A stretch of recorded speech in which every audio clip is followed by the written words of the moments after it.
Hello students, last class में हमने देखा था triangle of vector addition. Basically हमने addition of vectors last class में देखा था और उसमें हमने डील किया था ट्रायंगल ऑफ वेक्टर एडिशन। आज हम करेंगे parallelogram law of vector addition और फिर हम पैरेललोग्राम लॉ और ट्रायंगल लॉ से रिलेटेड ढेर सारे प्रॉब्लम्स को करेंगे। तो आइए वीडियो स्टार्ट करते हैं। जैसा कि मैंने आपको बताया था कि वेक्टर एडिशन पढ़ने का दो तरीका है, एक था क्या ग्राफिकल और दूसरा था एनालिटिकल। तो आज हम ग्राफिकल और एनालिटिकल दोनों का ब्लेंड पढ़ेंगे। तो सबसे पहले हम पढ़ते हैं बच्चों, वो है हमारा parallelogram law of vector addition.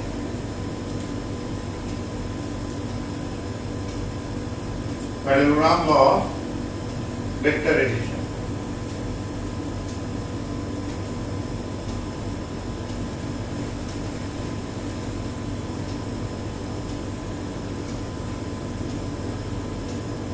बच्चों ट्रायंगल लॉ में जो पढ़ा था आपने, उसमें ये था कि ट्रायंगल लॉ आपको थोड़ा सा रिमाइंड करा दो यहाँ पे कि सपोज करो आपके पास दो वेक्टर्स था, जैसे वेक्टर ए था और ये कोई वेक्टर बी था, ठीक। और वेक्टर बी जो है वो थीटा एंगल पे था।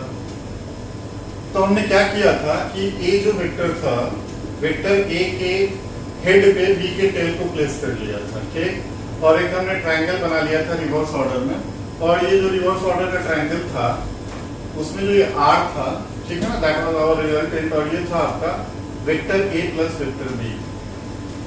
ये हमने डील किया था लास्ट क्लास में, ओके। अगर ध्यान से देखो तो एंगल जो था वही है जो ये थीटा पे था, तो ए से ये थीटा एंगल पे ही है और ये रिजल्टेंट आपने निकाला था। ये हमने किया था ग्राफिकली, हमने देखा था इस चीज को, ठीक। अब यहाँ पे क्या था, इसमें और पैरेललोग्राम लॉ बेसिकली दोनों लॉ सेम है और दोनों लॉ डिराइव है basically polygon law of vector addition से। जब आपको पॉलीगॉन लॉ पढ़ा दूंगा तो आइडिया लगेगा कि पॉलीगॉन लॉ ही आपका पैरेललोग्राम लॉ है और वही आपका ट्रायंगल लॉ है।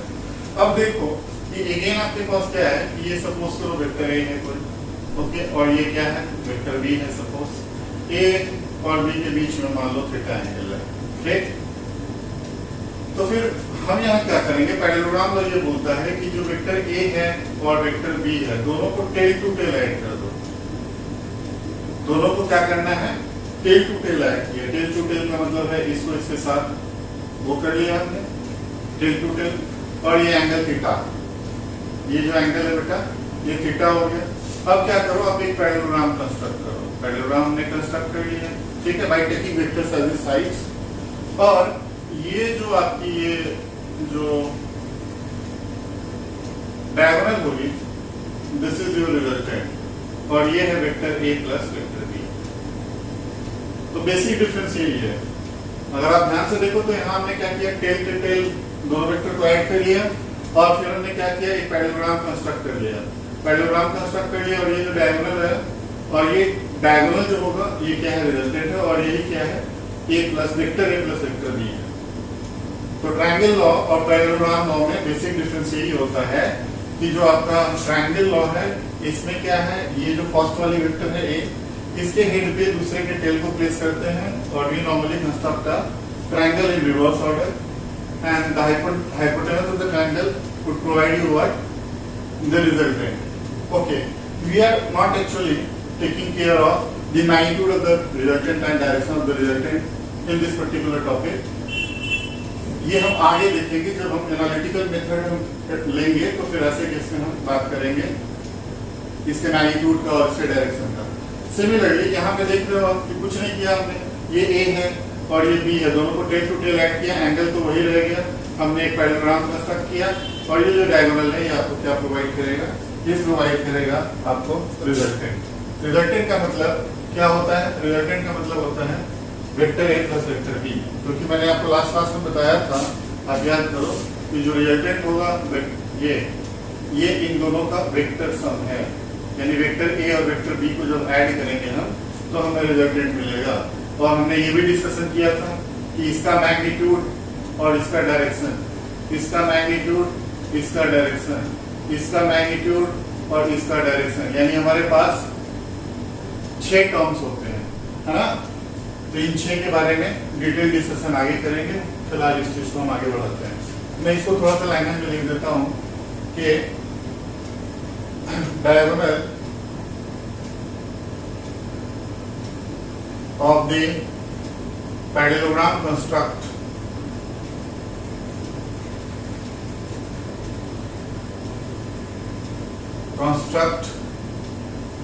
by taking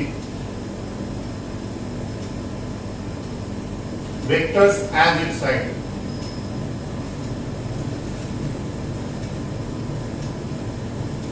Gives the resultant. Resultant का मतलब यहाँ एडिशन है बच्चों, ठीक, ओके। एक प्रॉब्लम हमने ट्रायंगल लॉ में देखा था, ठीक वही प्रॉब्लम हम यहाँ पे ले लेते हैं, तो हमें बहुत बढ़िया आइडिया रहेगा पैरेललोग्राम लॉ का। इसमें हमने रैबिट वाली एक प्रॉब्लम ली थी, और याद करो क्या था, ये मान लो नॉर्थ है, ये साउथ है, ये ईस्ट था और ये वेस्ट था। तो रैबिट वाले प्रॉब्लम में क्या था, ये रैबिट पहले कहां से कहां चला था, ईस्ट के डायरेक्शन में चला था 3 मीटर, ओके। उसके बाद परपेंडिकुलर लेफ्ट टर्न लिया था इसने, रैबिट ने, और इसने फिर 4 मीटर डिस्टेंस चला। इसका मतलब ओ से सपोज करो ए चला, और ए से लेके कहां चला, बी चला, है ना। इसको पी क्यू कर देता हूं, ज्यादा बेटर रहेगा। पी गया और ये क्यू गया। आपसे पूछा था resultant displacement of the rabbit, find the resultant displacement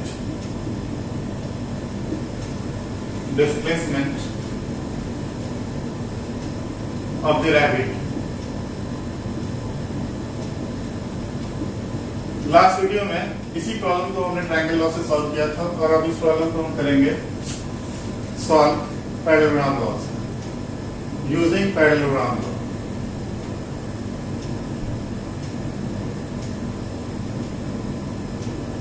कैसे करेंगे? अब बेटा इसमें क्या करना है आपको, ये नॉर्थ साउथ, ये ईस्ट और ये वेस्ट, ओके। अब आपको वेक्टर्स को कैसे ऐड करना है, आपको टेल टू टेल लेना है। तो इधर ओपी कितना मीटर, 3 मीटर है, और ये OQ हो गया, सॉरी, हाँ कॉम्बिनेशन से मतलब नहीं है, ये पॉइंट Q है, ये कितना है 4 मीटर। तो हमने क्या किया, इन दोनों वेक्टर्स को टेल टू टेल ऐड कर दिया और एक पैरेललोग्राम कंस्ट्रक्ट कर लिया, ठीक। जो डायगोनल होगा इस पैरेललोग्राम का वो हमारा रिजल्टेंट होगा, क्लियर। और अगर आप ध्यान से देखो तो ये एंगल कितना है, क्योंकि ये नॉर्थ है और ये ईस्ट है, तो ये 90 डिग्री एंगल बना रहा है, ठीक। और 90 डिग्री एंगल बना रहा है, तो आपको पता लग गया कि सपोज करो ये OR है, ठीक। तो OR जो है वो कितना होगा, OR का मैग्नीट्यूड निकाल लेते हैं, that would be simply sir how much, 3a square और प्लस 4a स्क्वायर, ये कितना हो गया बच्चों 5 मीटर। तो इसका मतलब जो वेक्टर OR है उसका मैग्नीट्यूड जो है सर वो हमें पता लग गया, and this is what you resulted. Angle भी आप निकाल सकते हो, मान लो ये एंगल बच्चों 5 है, तो tan 5 कितना हो जाएगा, tan 5 वुड बी सर 4/3, और अगर 5 का बात करेंगे तो this is what 53 degree, okay. तो 53 डिग्री कहां से कहां तक, नॉर्थ से east, north to east, north of east, north of east. तो सेम प्रॉब्लम को देखो, हमने पहले इसको ट्रायंगल लॉ से किया था, अब इसे को हम पैरेललोग्राम लॉ से भी कर सकते हैं, ठीक। तो ये था थोड़ा ब्यूटी हमारा क्या, पॉलीगॉन लॉ का, polygon law of vector addition.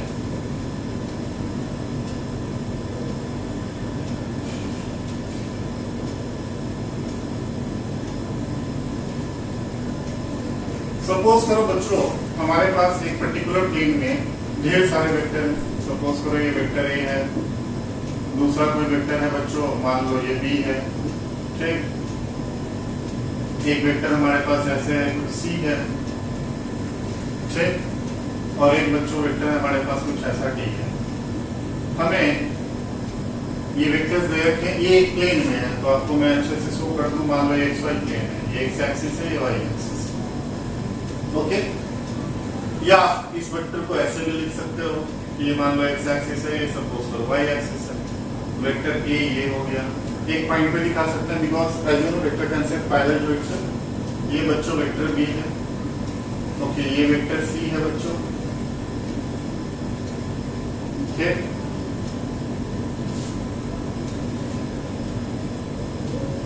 और ये वेक्टर आपका डी है।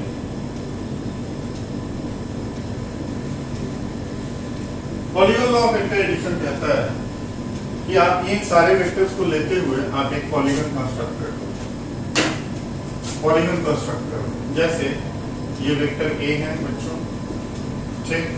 पॉलीगन कंस्ट्रक्ट करते समय आपको एक बात का ध्यान रखना है बच्चों कि ए के हेड के ऊपर बी के टेल को प्लेस करना है, और यही चीज आपको करते रहना है। जैसे ये बी हो गया, सी सर ऐसा है कुछ, ठीक, और ये है डी। अब ध्यान से देखो, डी जो है वो टर्मिनेट कर रहा है इस पूरे चेन को, तो इसका मतलब डी ही आपका रिजल्टेंट है। ये ए, ये बी और ये सी, ठीक। और यहाँ डी जो है ये क्या है, रिजल्टेंट है, क्योंकि इस पर्टिकुलरली तीन वेक्टर्स हैं ए बी सी, इनको ये टर्मिनेट कर रहा है, okay. So this is your resultant. तो आप लिखेंगे यहाँ कि जो आपका वेक्टर डी है that is nothing but vector A plus vector B और प्लस वेक्टर सी है,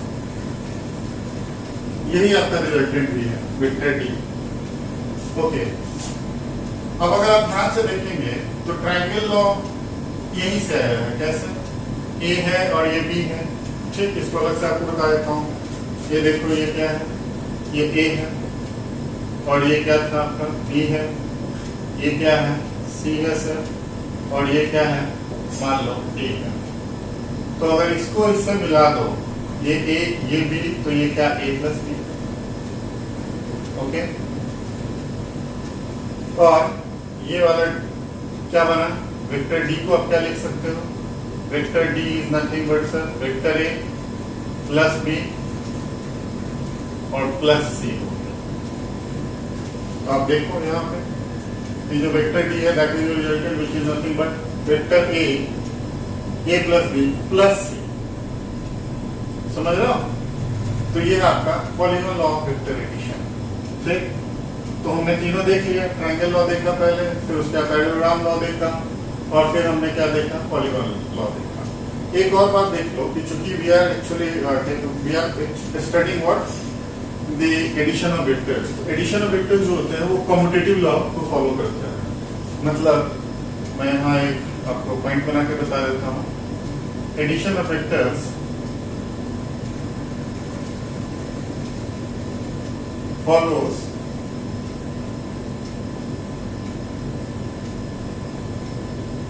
commutative law।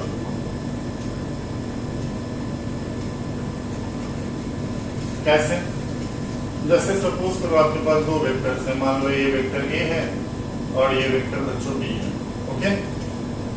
तो आप एक काम करो, सबसे पहला नंबर बात, कम्यूटेटिव लॉ आप जानते ही हो क्या होता है।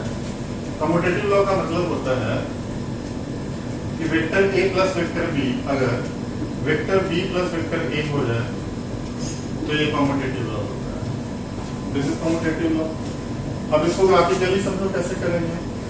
मान लो ये वेक्टर ए है, ठीक, ओके, और ये वेक्टर क्या है बी है, तो ये क्या बना सर, ये है A plus B, vector A plus B,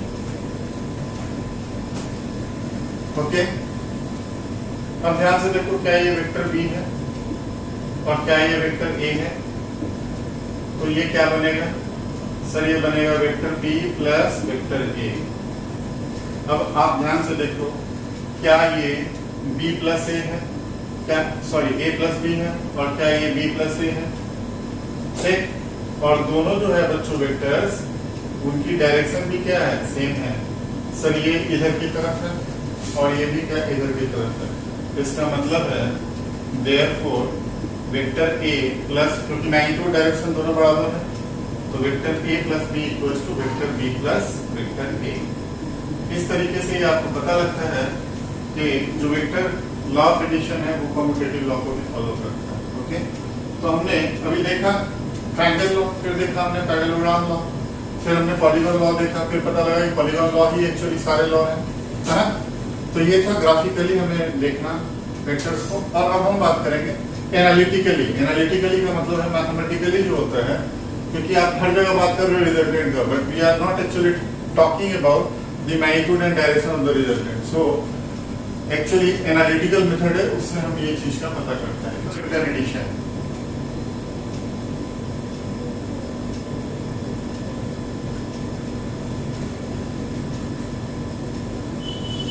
analytical का मतलब होता है बच्चों मैथमेटिकली हम देखते हैं,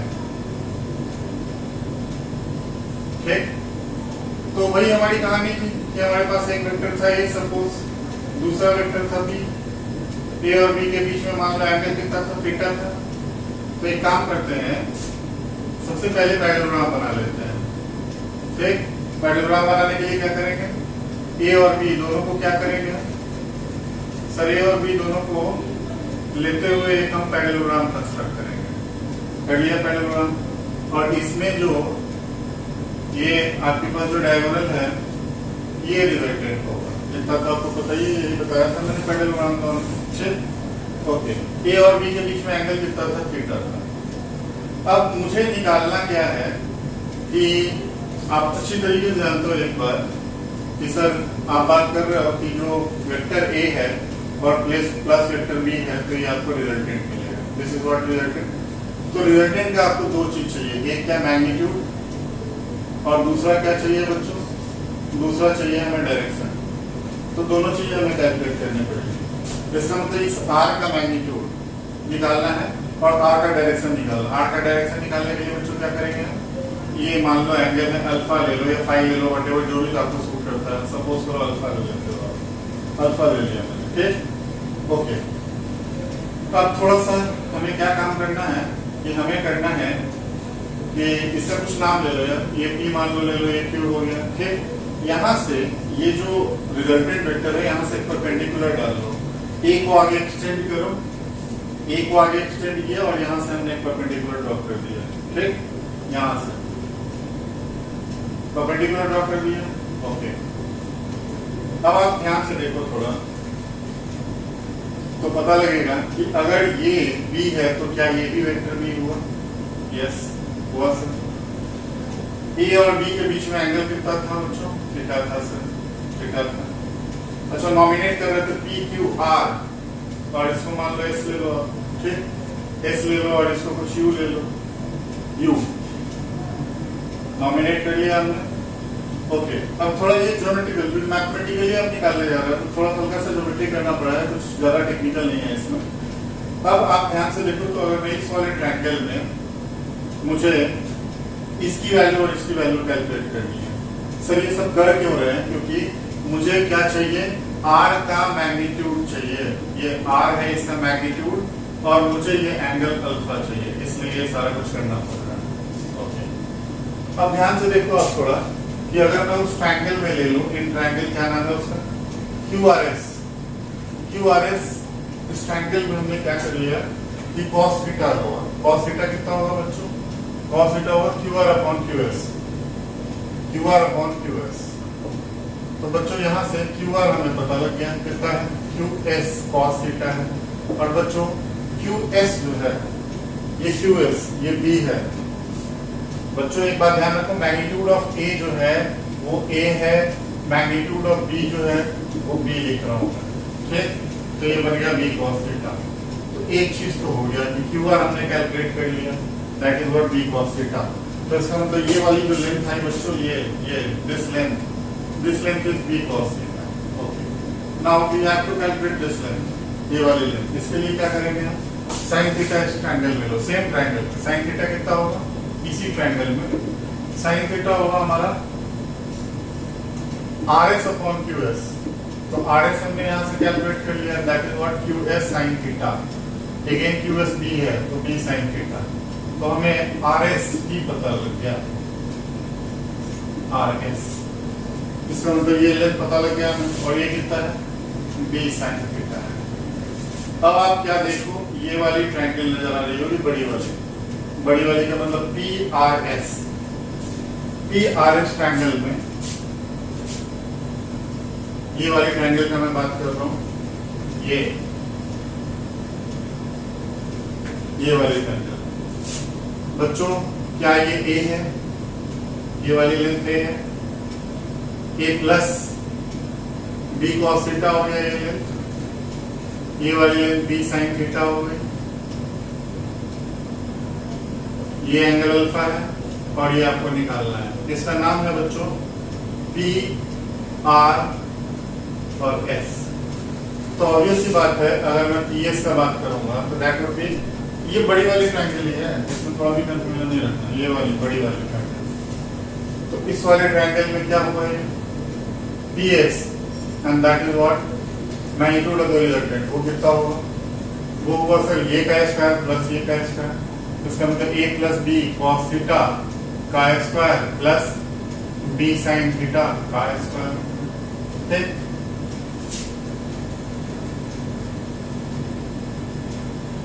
ये वाली का स्क्वायर यानी ps का स्क्वायर इक्वल्स टू ये r का स्क्वायर, ps मतलब इसका स्क्वायर इक्वल्स टू ये स्क्वायर प्लस ये स्क्वायर। तो यहां से r का स्क्वायर है, that would be what a square plus b square cos square theta plus plus 2ab cos theta plus b square sign square theta. ये हो गया बच्चों a square plus 2ab cos theta plus b square, अगर मैं common कर दूं तो cos square theta plus sine square theta. बच्चों ये हो गया a square plus 2ab cos theta और plus b square plus b square. तो यहां से जो r है that would be what a square plus b square plus 2ab cos theta, and this is what the magnitude का resultant. So this is the result magnitude of the resultant. तो इस तरीके से हमने क्या किया, हमें ये पता लग गया, इसका हमने मैग्नीट्यूड कैलकुलेट कर लिया। ओके सर, एंगल भी कैलकुलेट कर दो। तो एंगल कितना होगा, tan alpha, tan alpha would be what, ये वाली यानी b sin theta upon a plus b cos theta. तो ये हो गई एंगल। तो एनालिटिकली हमने कुछ नहीं किया, हमने क्या कैलकुलेट किया, हमारे पास दो वेक्टर्स थे, दोनों को पहले हमने क्या किया, बैक टू बैक मतलब टेल टू टेल कनेक्ट करके पैरेललोग्राम कंस्ट्रक्ट किया, थोड़ी सी ज्योमेट्री की, और ज्योमेट्री करके हमने क्या कर लिया, हमें ये जो है इसका मैग्नीट्यूड और इसी का रिजल्टेंट कैलकुलेट, इसका मैग्नीट्यूड और इसकी जो एंगल होगी वो कैलकुलेट करनी है। इसके लिए हमने थोड़ी सी ज्योमेट्री की और करके फिर हम बहुत ही इंपॉर्टेंट एक फॉर्मूले पे पहुंच गए, और ये फॉर्मूला है कि magnitude of the resultant would be nothing but under root a square plus b square plus 2ab cos theta, and angle of the resultant is what b sin theta upon a plus b cos theta। ठीक, note में बता दूं आपको कि cyclic vector जो होता है, resultant of cyclic vector is 0, resultant of cyclic vector is a null vector, null या ऐसे आप लिख सकते हो जीरो वेक्टर। ठीक, मतलब आपको मैं ये बोलना चाह रहा हूँ कि मान लो आपके पास एक वेक्टर है a, ओके, और दूसरा कुछ ऐसा है वेक्टर b, और ये अगर ये हो c, ठीक, तो इसका अगर हम रिजल्टेंट का बात करेंगे तो resultant would be something simply 0। इसी चीज को एक्सटेंड करते हुए आपको 2-3 क्वेश्चन बताता हूँ, इससे आपको फील आ जाएगा। सपोज करो आपके पास 3 वेक्टर्स हैं ऐसे, ये वेक्टर A है, ये वेक्टर B है और ये वेक्टर C है। A और B के बीच में बच्चों 120 डिग्री एंगल है, B और C के बीच में भी 120 डिग्री एंगल है, और यहाँ A और C के बीच में भी 120 डिग्री।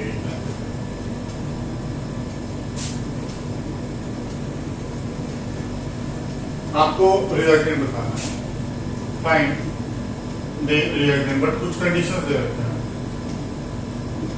फाइंड द रिजल्टेंट, यानी इन तीनों का रिजल्टेंट क्या होगा। यहाँ एक इंपॉर्टेंट इंफॉर्मेशन दे रखा है कि जो मैग्नीट्यूड है वेक्टर ए का और बी का और सी का, ये तीनों का मैग्नीट्यूड बराबर है, लेकिन वेक्टर ए जो है वो वेक्टर बी के बराबर नहीं है। ऑब्वियसली डायरेक्शन अलग है तो वेक्टर अलग होगा, और वेक्टर सी के बराबर नहीं है। अब इसी को थोड़ा ध्यान से देखो तो आपको फील आ जाएगा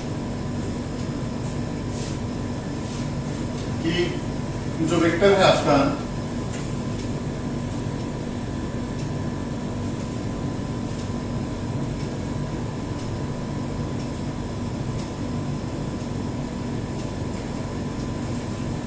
ये आपका वेक्टर ए है, ऐसे कुछ वेक्टर ए, और ये है आपका वेक्टर बी, ये वेक्टर बी है, और ये वेक्टर सी बन गया। ये वेक्टर ए है, ये वेक्टर बी है, और ये वेक्टर सी है। ये देखो, ये इसके ए के सर पे ये ए है वेक्टर, ए के सर पे बी के टेल को मैंने प्लेस किया, और बी के सर पे सी को प्लेस किया। ये एक साइक्लिक वेक्टर बन रहा है। ठीक, तो इसका रिजल्टेंट कितना होगा बच्चों? रिजल्टेंट हो जाएगा 0। सिमिलरली मान लो कि आपके पास एक प्रॉब्लम है कुछ ऐसा,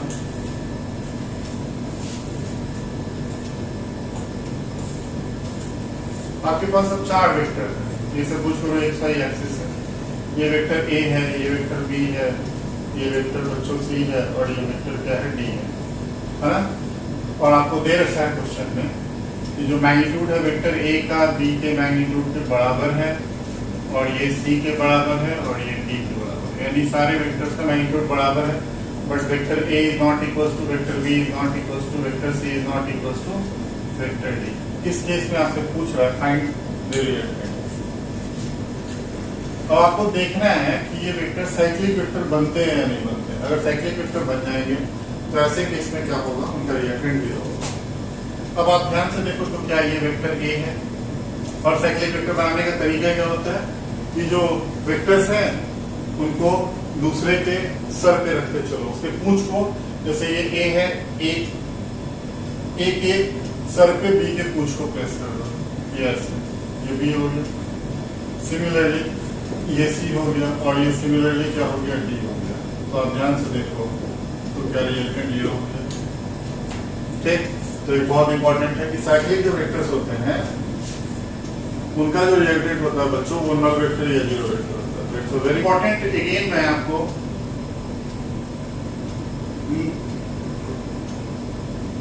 एक बहुत इंपॉर्टेंट आपको एक चीज बताता हूँ। वो ये होता है कि अगर मान लो if sum of the two smaller sides is equal to or greater than the third bigger side, then the reactant would be 0.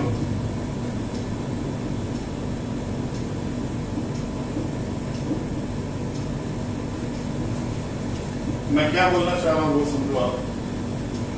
Suppose करो आपके पास ये है 3, 4 एंड 5, 3 वेक्टर्स हैं आपके पास। क्या मान लो ये जो 3 बन रहा है ना, 3, 4, 5, क्या इनका रिजल्टेंट 0 हो सकता है? मतलब इसको अगर मैं क्वेश्चन फॉर्मेट में देखूं तो ये 3 और 4 और 5 है, क्या इनका रिजल्टेंट 0 हो सकता है? Can resultant of this are 0? Answer है बच्चों, देख के आपको समझ में आ गया होगा कि आंसर 0 होगा। क्यों? क्योंकि आप देखो ना मैंने क्या बोला है 3, 4 एंड 5, तो दो छोटा का सम, ये दो छोटा कौन है? ये दोनों, इन दोनों का ऐड करो तो 7 आ रहा है ना, 3 + 4 that is 7 which is greater than what 5, 5 से बड़ा है, इसका मतलब क्या है? रिजल्टेंट 0 हो सकता है। ठीक, ओके। मान लो मैं आप दूसरा कह रहा हूं 1, 2 एंड 4 है, क्या इसका रिजल्टेंट 0 हो सकता है? आंसर है इसका नो। रीजन क्योंकि ये दोनों का सम 3 आ रहा है जो कि छोटा है किससे? 4 से, तो इसका मतलब रिजल्टेंट 0 नहीं हो सकता है। अगर मैं बोलूं 2, 2 एंड 4, क्या इसका रिजल्टेंट 0 हो सकता है? बिल्कुल हो सकता है, क्योंकि अगर आप ध्यान से देखो तो 2 और 2 कितने हुए? 4 हुए। तो इस रूल के अकॉर्डिंगली क्या है कि sum of the two smaller sides is equal to और greater than the third bigger side, then the resultant would be 0। ठीक, तो इसका मतलब है 2 और 2 4 के बराबर होगा, तो इसका मतलब रिजल्टेंट 0 हो सकता है। समझ रहे हो आप? तो इसका आंसर होगा यस। किस कंडीशन में होगा?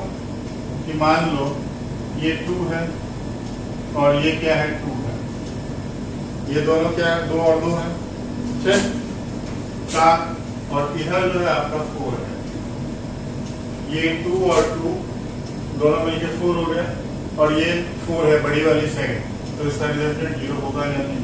बिल्कुल होगा। ठीक, तो एक छोटी सी बात होती है, इसको भी आपको ध्यान रखना है, और ये तो 3 के लिए, 4 साइड के लिए भी एप्लीकेबल है। समझ रहे हो आप? तो ये बहुत इंपॉर्टेंट कंक्लूजन था, ये आपको पता होना चाहिए। ओके, अब हम बात करते हैं थोड़ा, जो पैरेललोग्राम लॉ पढ़ा हमने, तो उससे रिलेटेड अब हम प्रॉब्लम स्टार्ट करते हैं। हाँ, अभी एक दो छोटे छोटे प्रॉब्लम देखते हैं, फिर हम डिटेल थोड़ा उसका पूरा अंदर खंगालते हैं, और फिर आप प्रॉब्लम करने की पोजीशन में रहोगे। तो मान लो कि हम स्टार्ट करते हैं problems based on parallelogram law.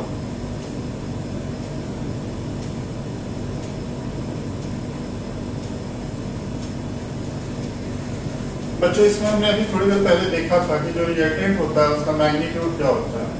√a² + b² + 2ab cos theta. ठीक, और एंगल देखा था हमने tan α = कितना आया था? b sin theta upon a + b cos theta, ये है। अब मान लो मैंने आपसे एक प्रॉब्लम दिया कि सपोज करो आपके पास 2 वेक्टर्स हैं। ठीक, मान लो ये एक वेक्टर है, मान लो फोर्स लग रहा है F1 दैट इज 5 न्यूटन इस डायरेक्शन में, और इधर की तरफ लग रहा है बच्चों F2, और ये भी कितना है? 5 न्यूटन ही है, और इन दोनों के बीच में एंगल है 120 डिग्री। तो इनका रिजल्टेंट बताना है। Find the resultant of vector F1 and vector F2। Sir बहुत आसान है, आपने फॉर्मूला और तो बता ही दिया। अभी देखेंगे कि ये सब स्पेशल केसेस हैं एक्चुअली पैरेललोग्राम लॉ के, बट आपको एक हल्का सा फील दे रहा हूँ कि 2 वेक्टर्स आपके पास दे रखे हैं, ये F1 है, ये F2 है, 120 डिग्री पे, तो रिजल्टेंट क्या होगा? सर रिजल्टेंट अगर आप ध्यान से देखोगे तो रिजल्टेंट क्या होगा? पैरेललोग्राम हम बना लो, ये लो ऐसे पैरेललोग्राम हमने बना लिया। ठीक, ये पैरेललोग्राम बना लिया, और ये आपका रिजल्टेंट होगा। दिस इज सपोज F, और F जो है वो आपका मान लो रिजल्टेंट। तो F जो होगा वो कितना होगा? इस फॉर्मूले के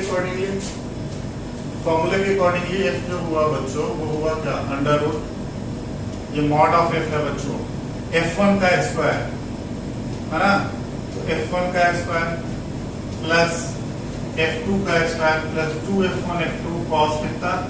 120 डिग्री। cos 120 बच्चों कितना होता है? -1/2 होता है।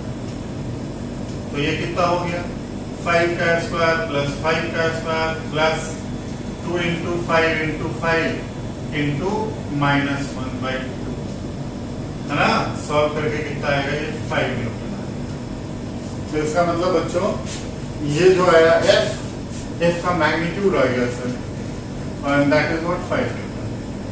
ओके, एंगल की बात कर लेते हैं। तो एंगल क्या होगा, ये वाली एंगल होगी ना अल्फा, क्योंकि जो रिजल्टेंट पहले वाले वेक्टर के साथ एंगल बनाता है that is angle of the resultant. तो इसका मतलब tan अल्फा जो होगा बच्चों, क्या फॉर्मूला पढ़ाया था, b sin थीटा। इसका मतलब b की जगह 5 ही है, तो 5 sin कितना 120 degree upon 5 a plus b, 5 plus 5 cos 120 degree. इसको जब आप सॉल्व करोगे तो ये आएगा बच्चों √3 आएगा।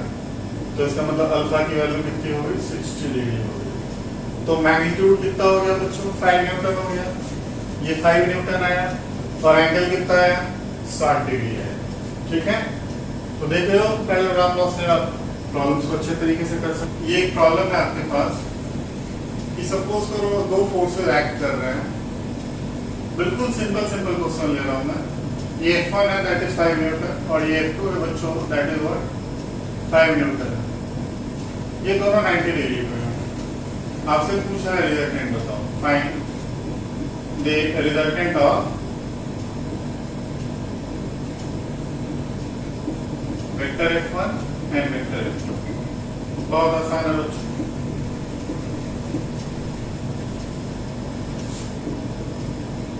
ये F1 है बच्चों, और ये क्या है F2।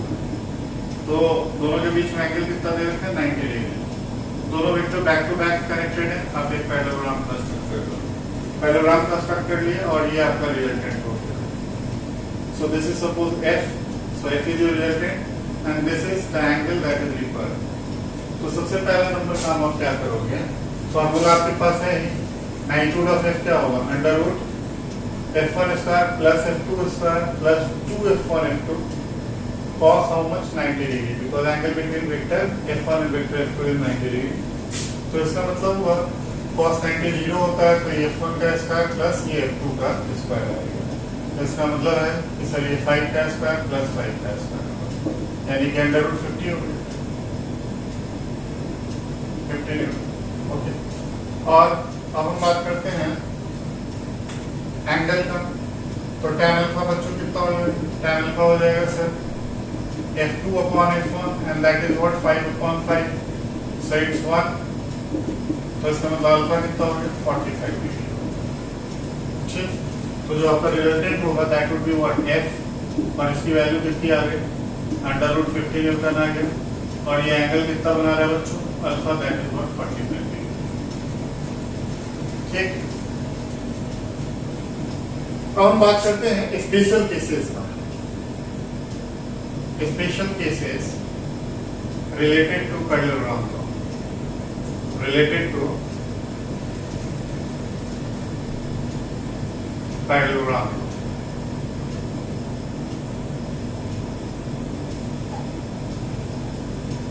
फॉर्मूला वही था हमारा, एक बार फिर से लिख दो आपको, magnitude of R is what under root A square plus B square plus 2AB cos theta, और एंगल क्या था, tan alpha equals to how much, b sin theta upon a plus b cos theta. Okay, अब इसमें ढेर सारे क्या होते हैं, स्पेशल केसेस होते हैं। जैसे पहला अगर मैं बोलूं फर्स्ट केस, कि सपोज करो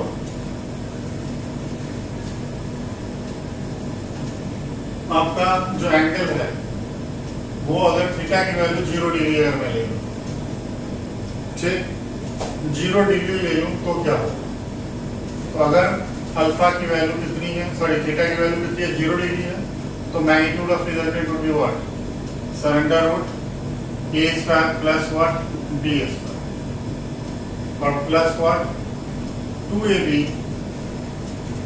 cos 0 डिग्री, cos 0 1 होता है बच्चों, तो ये बन गया क्या, a square plus b square plus 2ab, और ये क्या बनेगा, a प्लस b बनेगा। ठीक, और ये ध्यान से देखोगे आप तो ये मैक्सिमम वैल्यू है, इसका मतलब r जो आया that is what r max है। This magnitude of r is nothing but R max and this is what A plus B. तो ये बात निकल के आई कि अगर थीटा की वैल्यू 0 है तो ये हो गया। और अगर हम बात करते हैं अल्फा की वैल्यू क्या होगी, तो tan अल्फा आप जानते हो क्या होता है। tan अल्फा है b sin थीटा, तो b sin 0 degree upon a plus b cos 0 degree. और sin 0 आप जानते हो 0 होगा, इसका मतलब अल्फा की वैल्यू कितनी होगी, 0 होगा। ठीक है, इसका सिंपल मतलब ये आया कि सर अगर एक वेक्टर है a, है ना, और दूसरा वेक्टर भी क्या था, a ही है, और दोनों के बीच में एंगल कितना है, 0 डिग्री है बच्चों, 0 डिग्री है। अगर 0 डिग्री है तो ऐसे केस में जो r हुआ that is r max and which is what vector a plus vector b, या वेक्टर में लिखो a प्लस b हो गया, और एंगल जो हुआ दैट इज व्हाट 0। दूसरी केस है कि अगर बच्चों थीटा की वैल्यू 180 डिग्री हुई तो क्या हो। अगर बच्चों थीटा की वैल्यू 180 डिग्री हुई तो जो r हुआ मैग्नीट्यूड ऑफ r वो कितना हो जाएगा, cos 180 डिग्री -1, तो a square plus b square plus 2ab cos 180 degree. बच्चों ये हुआ a माइनस b, तो इसका मतलब ये r min आया, यानी मिनिमम वैल्यू आया, that is what a minus b। ठीक, अब यहाँ अगर हम बात करते हैं,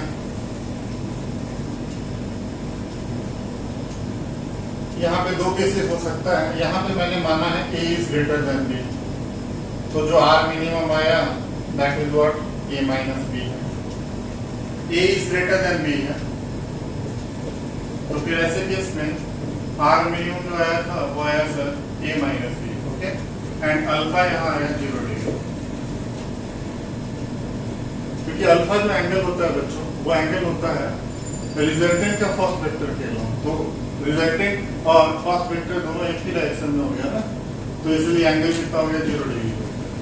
अगर मान लो कि यहाँ a is less than b हो गया या b is greater than a हो गया, तो फिर ऐसे केस में अल्फा की वैल्यू हो गई 180 डिग्री।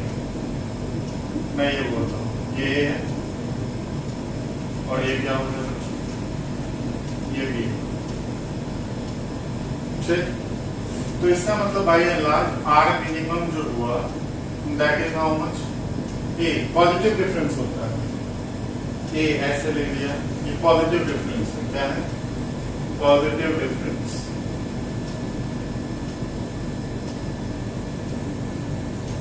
ठीक,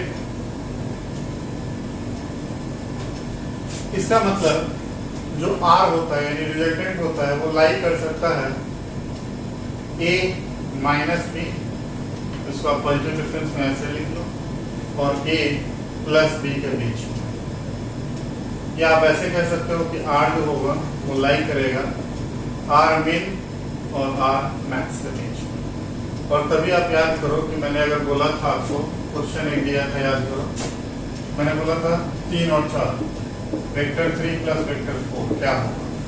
ठीक, तो इसका आंसर मैंने बोला था कि इसका ये ऐड करोगे तो क्या मिलेगा, रिजल्टेंट क्या मिलेगा।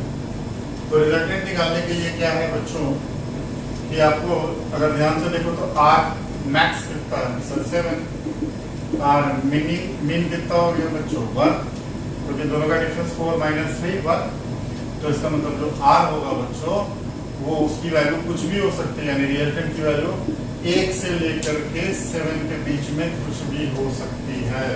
आप याद करो पढ़ाते समय मैंने आपको बताया था, है ना, कि जो रिजल्टेंट होता है उसकी वैल्यू अगर 3 और 4 ऐड करते हैं, अगर स्केलर को ऐड करोगे तो 7 मिलेगा, लेकिन जब वेक्टोरियली आप ऐड करते हैं तो 1 से 7 के बीच में कुछ भी हो सकता है। ठीक है, तो अगर थीटा की वैल्यू बच्चों 90 डिग्री 90 है तो क्या होगा, तो देखो थीटा की वैल्यू 90, वेक्टर थे हमारे a और b, यानी बात ये हो रही कि ये है और ये क्या है b। ओके, तो पैरेललोग्राम लॉ से ये कहानी हो गया, ये रिजल्टेंट हो गया और ये एंगल हो गया अल्फा। तो रिजल्टेंट क्या होगा?